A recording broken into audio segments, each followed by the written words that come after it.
महाराज जी, भारत लोक शिक्षा परिषद 2025 में अपना रजत जयंती समारोह जो है सेलिब्रेट कर रहे हैं और उस उपलक्ष्य में रमेश भाई ओझा जी की राम कथा करवा रहे हैं। तो आप से निवेदन है, आप उसमें आएँ और सबको अपने आशीर्वचनों से गदगद करें और आप कुछ शब्द कहें।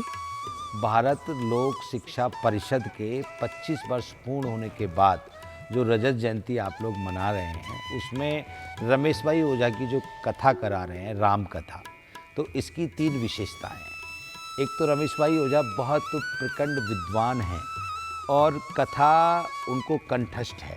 जब उनके मुख से शब्द निकलते हैं तो वो व्यक्ति के हृदय तक जाते हैं और हृदय में पवित्रता आने लगती है। उनका नाम रमेश है, तो वो तो रमे हुए हैं ईश्वर से, ईश्वर में, इसलिए उनका नाम रमेश है।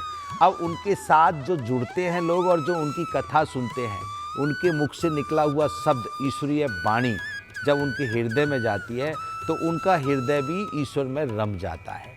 तो उस कथा का विशेष महत्व है और उस कथा के माध्यम से बहुत लोगों को आध्यात्मिक ज्ञान मिलेगा। और जो भारत लोक शिक्षा परिषद जो कार्य कर रहा है वो बहुत सराहनीय है और बहुत अच्छा उन्होंने निर्णय लिया है कि इस कथा के माध्यम से देश की उन्नति हो, लोगों को ज्ञान प्राप्त हो। और आपने मुझे उसमें निमंत्रण दिया है, मैं प्रयास करूंगा कि उस कथा में मैं आऊं और आकर के अपनी वाणी के द्वारा जितना मुझे विवेक है उसके अनुसार भगवान राम के विषय में ज्ञान प्रशस्त करूं। बहुत बहुत धन्यवाद महाराज जी। और इस कथा का विशेष जो है, सरचंडी यज्ञ भी होगा उसमें। 108 जो है सरचंडी यज्ञ जो नवरात्रों के दौरान जो कथा होगी, तो ये भी एक बहुत बड़ा विशेष उत्सव रहेगा।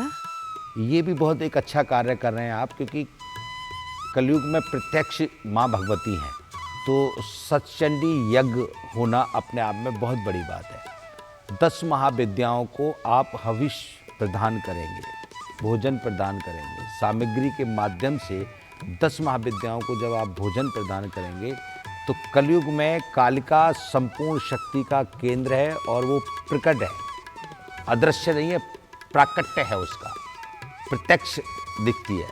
तो इसके माध्यम से वहाँ का वातावरण भी पवित्र होगा और जो वाइब्रेशन बनेगी वो बहुत सकारात्मक होगी।